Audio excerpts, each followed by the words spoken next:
Shalom, selamat pagi, selamat bertemu kembali dalam program kita membaca kitab setiap hari. Pagi hari ini kita masuk dalam episode 3 November. Saya terus mengajak kita Bapak dan Ibu, mari kita ikuti terus pembacaan Alkitab kita. Mari kita membaca Alkitab setiap hari. Mari kita jadikan Alkitab ini menjadi bacaan harian yang memberkati hari-hari kita. Amin. Sebelum kita lanjutkan, sebelum kita mari berdoa bersama. Bapak yang baik, terima kasih untuk pagi hari ini, hari yang baik bagi kami. Kami boleh kembali bersekutu dengan firman Tuhan lewat bacaan harian kami, bahkan lewat pendengaran kami akan renungan firman Tuhan. Biar kiranya Roh Kudus menolong kami. Terima kasih ya Tuhan Allah kami, di dalam Yesus Kristus kami berdoa. Haleluya, amin. Baik, tema firman Tuhan pagi hari ini buat kita, berbuat baik bukan karena terpaksa. Berbuat baik bukan karena terpaksa. Saya bacakan dari Filemon pasal yang pertama ayat 8 sampai ayatnya yang ke-14. Karena itu, sekalipun di dalam Kristus aku mempunyai kebebasan penuh untuk memerintahkan kepadamu apa yang harus kamu lakukan. Tetapi mengingat kasihmu itu lebih baik aku memintanya daripadamu. Aku, Paulus, yang sudah menjadi tua, lagi pula sekarang dipenjarakan karena Kristus, mengajukan permintaan kepadamu mengenai anakku yang kudapat selagi aku dalam penjara, yakni Onesimus. Ayat 11, dahulu memang dia tidak berguna bagimu, tetapi sekarang sangat berguna, baik bagimu maupun bagiku. Dia kusuruh kembali kepadamu, dia yaitu buah hatiku.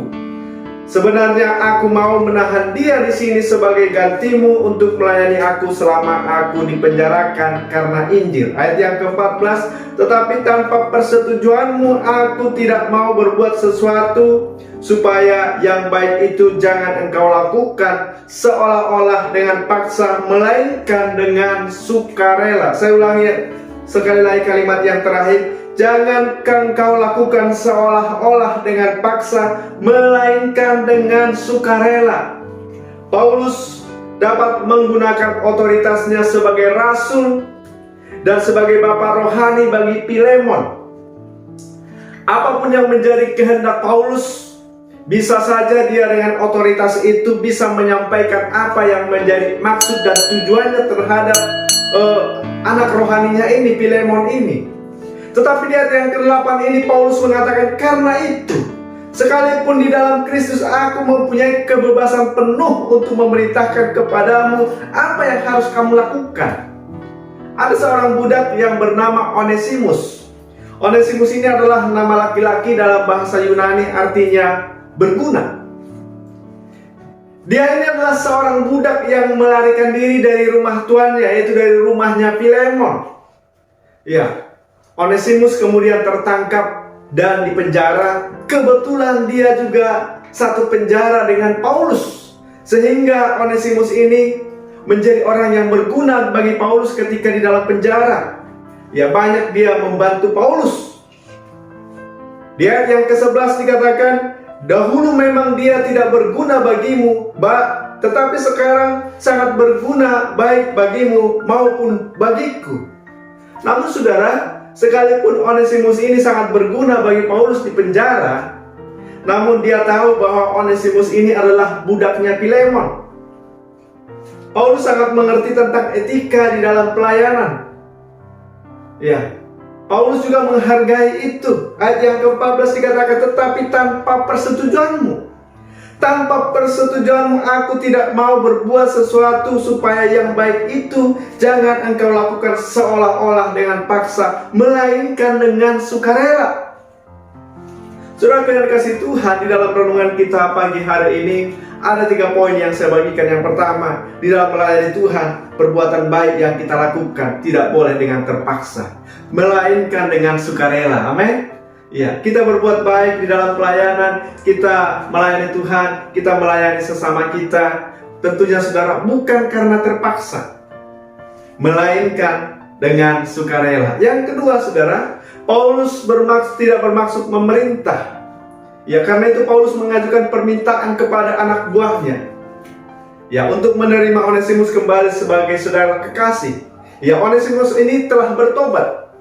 Ya, walaupun tadinya dia telah melarikan diri dari rumah Filemon, ya karena itu dipandang sebuah kejahatan, tetapi Onesimus ini telah menyesali perbuatannya. Jadi orang yang seperti ini, orang yang sudah menyesali perbuatannya, orang yang telah bertobat, selayaknya lah dia diterima sebagai saudara seiman, sebagai saudara kekasih di dalam Tuhan. Amin. Nah, inilah saudaraku poin yang kedua. Jadi kalau sudah orang bertobat, kita tidak boleh mengasingkan dia, tapi mari kita terima dia sebagai orang yang kekasih di dalam Tuhan, karena dia sudah bertobat.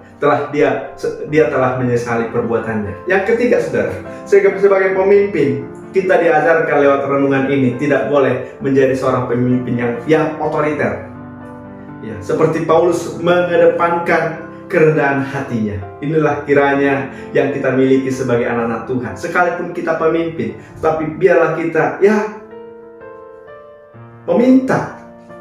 meminta dengan kerendahan hati. Karena ini akan menolong orang melakukan perbuatan baik, bukan karena terpaksa, ya, tetapi dengan sukarela.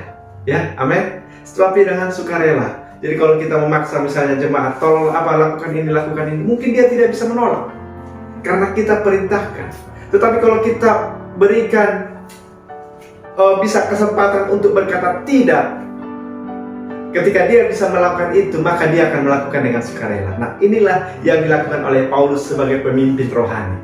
Amin, saudaraku. Berbuat baik bukan karena terpaksa. Demikian renungan kita pagi hari ini.